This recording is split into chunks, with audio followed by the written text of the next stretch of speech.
Hello student, welcome to my YouTube channel Mathwind. Student, आज के video में हम देखेंगे एक्सरसाइज 1.2 क्वेश्चन नंबर 4। स्टूडेंट, जो हमारा क्वेश्चन है उसमें लिखा है given that HCF of 306 and 657 equal to 9, find LCM of 306 and 657। तो स्टूडेंट यहाँ पर देखिए दो नंबर दिए हुए हैं और उनका एचसीएफ दिया है और हमको उनका एलसीएम फाइंड करना है। तो स्टूडेंट, आप जानते होंगे हमारे पास जो फॉर्मूला होता है वो इस प्रकार होता है, आप देख लीजिए।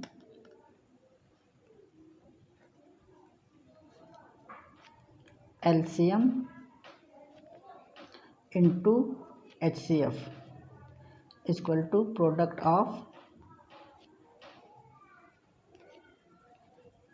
To number.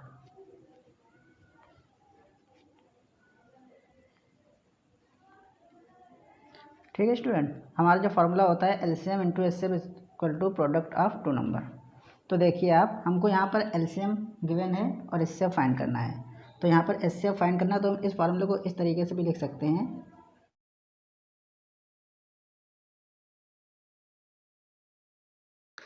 तो स्टूडेंट, यहाँ पर प्रोडक्ट ऑफ टू नंबर में हो जाएगा 306 इंटू 657। क्वेश्चन में जो स्टूडेंट एलसीएम दिया है वो 9 दिया है। अब आप इसको डिवाइड कर लीजिए। पहले 9 1 जा 9, 9 3 जा 27, 3 आएगा तो यहाँ पर हो जाएगा 36, यहाँ पर हो जाएगा 4। तो हमको जो नंबर मिलेगा 34 इंटू 657।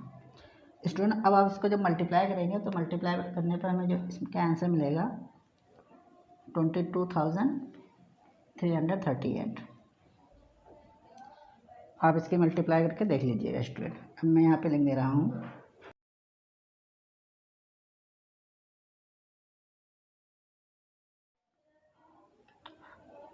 इसके बाद स्टूडेंट हमारा जो क्वेश्चन नंबर 5 है उसमें लिखा है check with 6 to the power n can end with the digit 0 for any natural number n। तो स्टूडेंट, इस तरीके का जो क्वेश्चन था हमने एग्जांपल में करवाया था, उसमें 4 टू द पावर n था और यहाँ पर 6 टू द पावर n है। तो देखिए इसको कैसे करेंगे।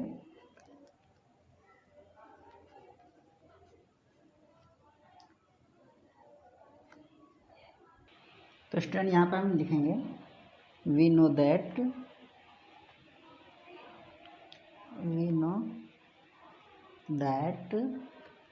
इफ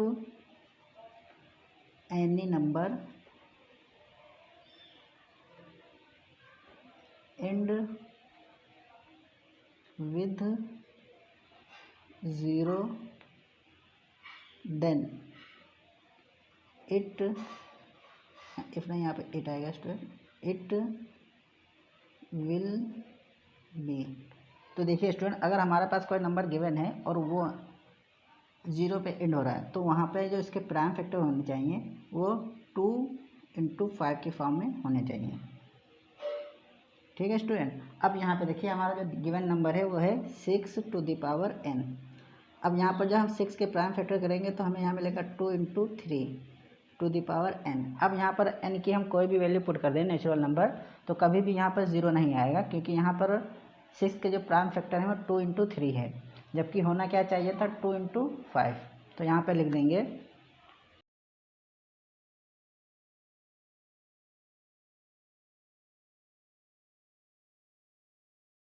तो स्टूडेंट, हमको इस क्वेश्चन को इस प्रकार से लिख देना है। अब फिर से आप समझ लीजिए, हमारा जो नंबर है 6 टू द पावर n, यहाँ पर जो 6 के फैक्टर हैं 2 इंटू 3, जबकि किसी भी नंबर को अगर 0 से एंड होना है तो वहाँ पे 2 इंटू 5 होना चाहिए। तो हमको बस यहाँ पे ये रीजन लिख देना है। तो इस तरीके से क्वेश्चन नंबर जो 5 था स्टूडेंट वो हो गया। इसके बाद स्टूडेंट क्वेश्चन नंबर 6 है explain why 7 into 11 into 13 plus 13 and 7 into 6 into 5 into 4 into 3 into 2 into 1 plus 5 are composite number. तो स्टूडेंट, हमारे पास यहाँ पर तो नंबर दिए हुए हैं और हमको ये बताना है कि ये नंबर कंपोजिट नंबर क्यों है, एक्सप्लेन करना है। तो स्टूडेंट, आप जानते होंगे कंपोजिट नंबर क्या होते हैं, प्राइम नंबर क्या होते हैं। आप समझ लीजिए पहले कंपोजिट नंबर प्राइम नंबर क्या होते हैं। तो देखिए स्टूडेंट, हमारे जो कंपोजिट नंबर होते हैं, कंपोजिट नंबर। तो स्टूडेंट कंपोजिट नंबर होते हैं जिनमें हमारा जो प्राइम फैक्टर होता है मोर देन 2 होता है। कोई भी नंबर हम ले लेते हैं, जैसे कि हमने 4 ले लिया, तो 4 क्या है, कंपोजिट नंबर है, क्योंकि यहाँ पर जब इसके प्राइम फैक्टर करेंगे 2 इंटू 2 इंटू 1 आया है, तो यहाँ पर इसके प्राइम फैक्टर जो होते हैं 1 2 3 हो गया। यहाँ पर 2 से ज़्यादा है, मोर देन 2। और अगर हम प्राइम नंबर की बात करें, प्राइम नंबर, तो जो प्राइम नंबर होते हैं उसके जो फैक्टर होते हैं स्टूडेंट वो मोर देन 2 नहीं होते हैं। जैसे हम कोई भी नंबर ले रहे हैं 3, तो यहाँ पर 3 के प्राइम फैक्टर कितना होगा, या तो 3 होगा या तो 1 होगा। तो देखिए केवल 2 है, 1 तो है खुद और खुद वो नंबर है। या 5 नंबर ले लेते हैं दूसरा अगर, तो 5 में भी क्या आ रहा है, 5 इंटू 1। तो आपको 2 से ज़्यादा फैक्टर नहीं मिलेंगे, उसमें भी एक नंबर तो वो खुद ही होगा जो नंबर हम लेते हैं, और दूसरा 1 होगा, इसके अलावा कोई भी नहीं होगा। और कोई भी कंपोजिट नंबर आप ले लें तो उसमें 2 से ज़्यादा हो सकते हैं, 1 भी होगा और कोई भी नंबर। जैसे हम कोई दूसरा लेते हैं 9, अब देखिए 9 में क्या आ रहा है, 3 इंटू 3 इंटू 1, तो मोर देन 2 होते हैं। तो अब हमको देखिए स्टूडेंट जो क्वेश्चन में एक्सप्लेन करना है वो नंबर क्या है। तो पहले हम नंबर को नोट कर लेते हैं। जो फर्स्ट नंबर गिवन में है वो है हमारा 7 इंटू 11 इंटू 13 प्लस 13। अब स्टूडेंट देखिए यहाँ पे 2 टर्म हमारे, इधर भी 13 है इधर भी 13, तो हम 13 को कॉमन ले सकते हैं। तो जब 13 को कॉमन लेंगे यहाँ पर आएगा 7 इंटू 11 प्लस 1 13, ब्रैकेट में हमारा हो जाएगा 11 7 जा 77 प्लस 1 13, ब्रैकेट में हो जाएगा 78। अब देखिए स्टूडेंट यहाँ पर हम 78 के फैक्टर कर लेंगे। तो जो हमारे 78 के फैक्टर आएंगे, देखिए क्या आएंगे 78 के फैक्टर, 2 से इसको डिवाइड करेंगे, 2 3 जा 6, 2 9 जा 18, 3 1 जा 3, 3 3 जा 9, 13 1 जा 13। तो 13 इंटू, अब यहाँ पे देखिए स्टूडेंट पहले 13 ही लिख दे रहा हूँ क्योंकि यहाँ 13 पहले से भी है, इंटू 3 इंटू 2। अब आप देखिए स्टूडेंट यहाँ पे जो फैक्टर आया है 13 इंटू 13 इंटू 3 इंटू 2, यहाँ पे हम 1 भी नोट कर सकते हैं प्राइम फैक्टर में। तो इसके इसके फैक्टर कितने हैं, मोर देन 2। तो हम ये कह सकते हैं कि ये जो नंबर हमारा गिवन है ये कंपोजिट नंबर है। इसी तरीके से इसका जो सेकेंड पार्ट में है, इसका जो अगला नंबर उसमें लिखा है 7 इंटू 6, तो उसको भी नोट कर लीजिए। देखिए क्या है,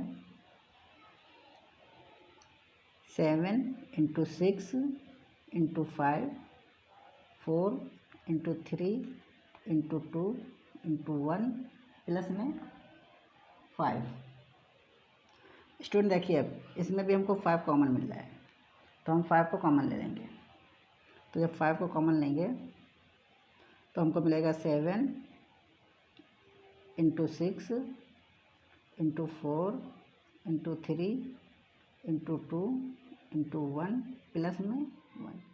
अब स्टूडेंट यहाँ पर हम मल्टीप्लाई कर देंगे, यहाँ पे इन सभी नंबरों के मल्टीप्लाई करेंगे स्टूडेंट तो हमको मिलेगा। तो यहाँ पे जब मल्टीप्लाई करेंगे स्टूडेंट तो हमको यहाँ पे जो नंबर मिल रहा है ये 1008 प्लस में हमारा 1 है। अब इन दोनों को ऐड कर देंगे, तो 5 इंटू 1009। तो स्टूडेंट यहाँ पर हम 1 भी मल्टीप्लाई में लिख सकते हैं। अब आप देखिए ध्यान से, यहाँ पर हमको जो नंबर मिला है फैक्टर में 5 मिला है, 1009 और 1, तो ये पहले से ही यहाँ पे जो फैक्टर क्या है मोर देन 2 है। और इसके अलावा अगर हम 1009 के फैक्टर करेंगे तो यहाँ पर 1009 के भी कुछ ना कुछ फैक्टर मिलेंगे। तो हम ये कह सकते हैं कि जो हमारे ये दिए हुए नंबर हैं ये कंपोजिट नंबर है। तो यहाँ पर हम लिख दे रहे हैं, तो इसको इस तरीके से लिखना है स्टूडेंट।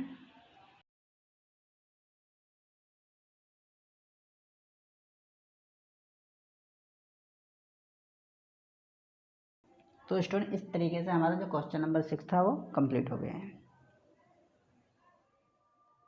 इसके बाद स्टूडेंट हमारा जो क्वेश्चन नंबर 7 है इसमें लिखा है, there is a circle path around a sport field, Sania takes 18 minutes to drive 1 round of the field, while Ravi takes 12 minutes for the same. Suppose they both start at the same point at the same time and go in the same direction. After how many times will they meet again at the same starting point. तो student देखिए इस question में क्या करना है, यहाँ पर एक स्पोर्ट फील्ड है, यहाँ पे एक सर्किल पाथ बना हुआ है, और यहाँ पे दो लोग ड्राइव करते हैं, यहाँ पे सानिया है एंड रवि। अब सेम टाइम से स्टार्ट करते हैं। अब एक राउंड पूरा करने में सानिया को जो टाइम लगता है वो 18 मिनट लगता है और रवि को 12 मिनट लगता है। अब हमको ये बताना है स्टूडेंट, जब दोनों कहीं ना कहीं एक बार मिलेंगे ज़रूर, तो वो कितना टाइम होगा जहाँ पे दोनों मिलेंगे, हमको ये बताना है। तो इसके लिए स्टूडेंट सिंपल सा हमको इसका एलसीएम निकालना है 12 और 18 का। जो इसका एलसीएम हो जाएगा वही हमारा आंसर होगा, वहीं दोनों मिलेंगे। तो देखिए एलसीएम निकालने के लिए पहले हम दोनों का प्राइम फैक्टर कर लेते हैं। तो हमारे जो दिए हुए नंबर हैं स्टूडेंट 12, तो देखिए अब 12 को जब फैक्टर करेंगे स्टूडेंट 2 इंटू 2 इंटू 3, 2 2 जा 4, 4 3 जा 12। उसके बाद में 18, 2 इंटू 3 इंटू 3, 2 3 जा 6, 6 3 जा 18। तो हमारा एलसीएम हो जाएगा 12 एंड 18। तो स्टूडेंट आप जानते होंगे जब हम एलसीएम फाइंड करते हैं, जो हमारी हाईएस्ट पावर होती है दोनों में, उसी को हम एलसीएम कहते हैं। तो यहाँ पे देखिए 2 की पावर 1 है और यहाँ 2 2 टाइम्स है, तो यहाँ पर हम 2 इंटू 2 2 टाइम्स वाला लिख देंगे, ये हाईएस्ट पावर हो गई। इसी तरीके से 3 यहाँ पर देखिए हाईएस्ट पावर जो है वो 3 इंटू 3 है 2 टाइम्स, तो 3 इंटू 3। अब आप मल्टीप्लाई कर लीजिए, 2 2 जा 4, 4 3 जा 12, 12 3 जा 36। तो हमारा जो एलसीएम होगा स्टूडेंट वो 36 आएगा, 12 एंड। तो 36 हमारा जब आंसर आया है एलसीएम, तो ये हमारा आंसर हो जाएगा। तो यहाँ पर हम लिख देंगे दे मीट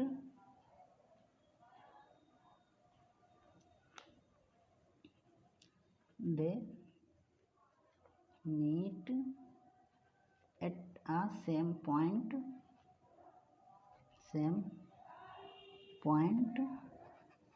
आफ्टर 36 मिनट्स। ठीक है स्टूडेंट, इस तरीके से स्टूडेंट ये हमारी जो एक्सरसाइज थी वो यहाँ पर कंप्लीट हो गई। Thank you.